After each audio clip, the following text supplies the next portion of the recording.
Jamais perdu, c'est donc le titre de leur premier album. Hush est un tout jeune groupe, un duo composé de Chris et de Raphaël. Ils sont avec nous sur le plateau de 64 minutes. Bonsoir à vous deux. Bonsoir. Alors Hush, c'est un nom pour le moins original, pas très francophone, mais qui renvoie à votre rencontre, à tous les deux. Alors qui veut commencer, Raphaël ou Chris?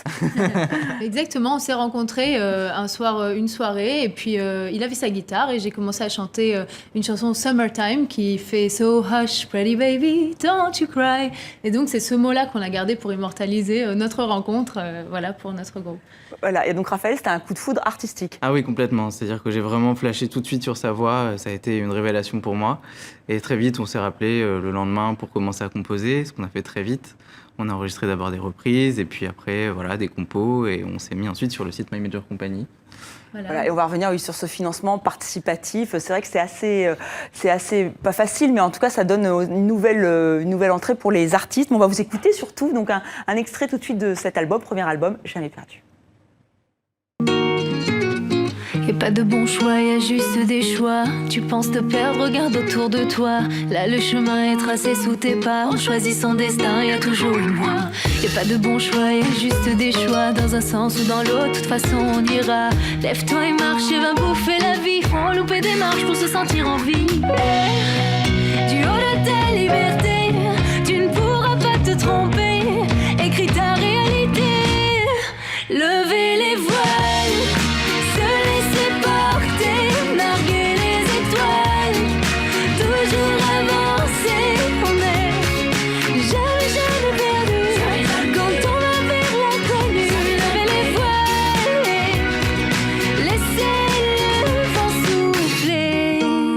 Pas totalement perdus, Hush, puisqu'ils sont sur le plateau de 64 minutes. Alors, vous êtes d'origine libre, enfin, vous êtes une Libanaise à l'africaine, c'est ce que vous dites dans l'un de vos titres. Alors, Raphaël, vous avez des origines nord-africaines. Est-ce que ça influence votre musique et si oui, comment ? Complètement. Voilà. Et bien en fait, déjà par le thème du voyage qui est très présent dans notre album, on le retrouve à travers les sonorités choisies. Donc Raphaël aux commandes, accompagné de Jean-Félix Lalanne et Benjamin Constant sur cet album. Et puis à travers les thèmes de nos chansons, voilà, on chante qui l'on est, on chante d'où l'on vient. On a une chanson par exemple qui s'appelle À l'africaine, où voilà, on chante nos origines. Jamais perdu, voilà, vous retrouvez dans le jeu de guitare de Raphaël des choses un peu de l'Orient. Voilà. Oui. Il y a des sonorités un peu orientales. Un peu alors, vous parliez de Benjamin Constant, Jean-Félix Lalanne. Alors, ils sont connus dans le milieu musical français. Comment vous avez réussi à les accrocher, à les approcher ? Alors, Jean-Félix Lalanne, ça a été une rencontre incroyable. C'est Christelle qui a eu l'audace de le contacter sur Twitter. J'aurais jamais osé, en tant que guitariste, Jean-Félix, c'est un dieu de la guitare, donc ça a été vraiment une rencontre incroyable. Et il nous a invités chez lui pour nous auditionner. Donc, on a joué devant lui, et là, chose incroyable, il allait prendre sa guitare, il a joué avec nous. Et assez vite, on s'est dit qu'on avait envie de travailler ensemble. Et Jean-Félix, au-delà de la guitare, c'est vraiment, il fait dans la dentelle, notamment en réalisation. Et donc, il a co-réalisé 4 ballades sur l'album. Et voilà, on a profité de ses connaissances en matière de réalisation classique, etc. Et Benjamin Constant, lui, on l'a cherché pour son côté expert dans la pop métissée, justement. Il a travaillé avec Acha, Christophe Maé, donc il connaissait bien les sonorités afro qu'on recherchait. Et lui aussi, il a craqué sur votre style. Alors, c'est vrai, il dit que vous avez vraiment un style particulier, mais vous parliez de Twitter, on parle de My Major Company, donc c'est vraiment une plateforme sur Internet. Là aussi, ce sont vraiment des outils que la nouvelle génération prend en main. Pour vous, c'est important qu'il y ait ces outils ? C'est indispensable. Déjà, My Major Company, justement, c'est les internautes qui ont porter le projet, financer le projet, et grâce à eux, on a réalisé notre rêve. On ne serait pas devant vous sans eux aujourd'hui. Donc, et puis, après, les réseaux sociaux, Facebook, Twitter, c'est la base pour nous pour communiquer. C'est par ça qu'on fait connaître toutes nos nouveautés. On est hyper actifs sur les réseaux sociaux. On va tant mieux, d'ailleurs, monsieur Hush. Alors, on parlait de pop métissé. Là, vous travaillez votre deuxième album. Enfin, vous sillonnez déjà la France pour présenter ce premier album, mais un deuxième album est en préparation. Ça sera sur la même ligne ? Alors c'est vrai que pour revenir sur le premier, on a pu le faire vivre un peu dans toute la France. On a d'abord fait quelques salles parisiennes, dont un concert qui a été super pour nous au Café de la Danse.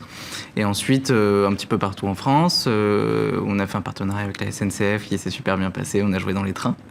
Et puis pour le deuxième, je pense que ça va être effectivement dans la même lignée, mais un peu plus festif.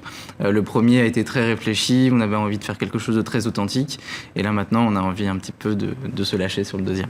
Alors, est-ce que vous travaillez ce deuxième album sur scène? C'est vrai que beaucoup d'artistes, enfin certains artistes aiment bien composer sur scène et présenter à leur public déjà des titres inédits, ou vous le faites tranquillement en studio? Comment ça se passe? Alors, on l'a beaucoup fait sur le premier, justement, avant que ça sorte. On a fait vivre nos titres depuis qu'on se connaît, en fait. On les travaille sur scène. Et c'est ce qu'on va faire également sur le deuxième. Pour l'instant, on ne l'a pas encore fait parce que c'est tout frais, tout jeune. On a quelques titres à peine terminés. Mais bien sûr, on compte les faire vivre sur scène, puisque c'est grâce au retour du public qu'on choisit si oui ou non on garde tel ou tel titre, en fait. Et la scène, pour vous, c'est vraiment important. Donc, on le comprend bien, c'est vraiment là où il y a l'alchimie se crée. Complètement, c'est un moteur en fait. Sans la scène, bon, on adore créer dans nos chambres et en studio, mais sans la scène, les chansons ne prennent pas vie en fait. C'est vraiment, on se base depuis le début, c'est pour ça aussi qu'on a choisi le financement participatif, parce qu'on se base sur le retour des gens pour décider si oui ou non le morceau est assez porteur ou pas en fait. Eh bien écoutez, merci à tous les deux. Peut-être juste un mot de la bande originale du Festival international des droits humains. Comment vous êtes retrouvés dans ce projet ? Alors en fait, on a beaucoup collaboré avec des associations tout au long de cette année pour porter différentes causes. C'était Octobre Rose pour le cancer du sein, voilà, le film international des droits de l'homme ou Urgence Darfour, etc. Donc c'est eux qui nous ont contactés. Et puis vu qu'on a une musique qui est assez porteuse d'espoir, disons, très tournée vers les autres, on était ravis de le faire. C'était très... Voilà, logique pour nous. Et donc ce festival-là, il nous a proposé de composer la bande-annonce de leur édition 2016. On était ravis, accompagné d'un concert qu'on a donné dans un cinéma dans le 4e arrondissement. Et c'était une expérience fabuleuse. Et puis on succédait à Ibrahim Mahalouf, ce qui était quand même un grand honneur. Oui. Ouais, alors là, c'est pas mal du tout. Alors merci à vous deux d'être venus dans 64 minutes. Je rappelle le titre de ce premier album, en attendant le second, Jamais perdu. Et vous serez en concert le 1er octobre au Sunset à Paris. Tout à fait. Merci. Merci.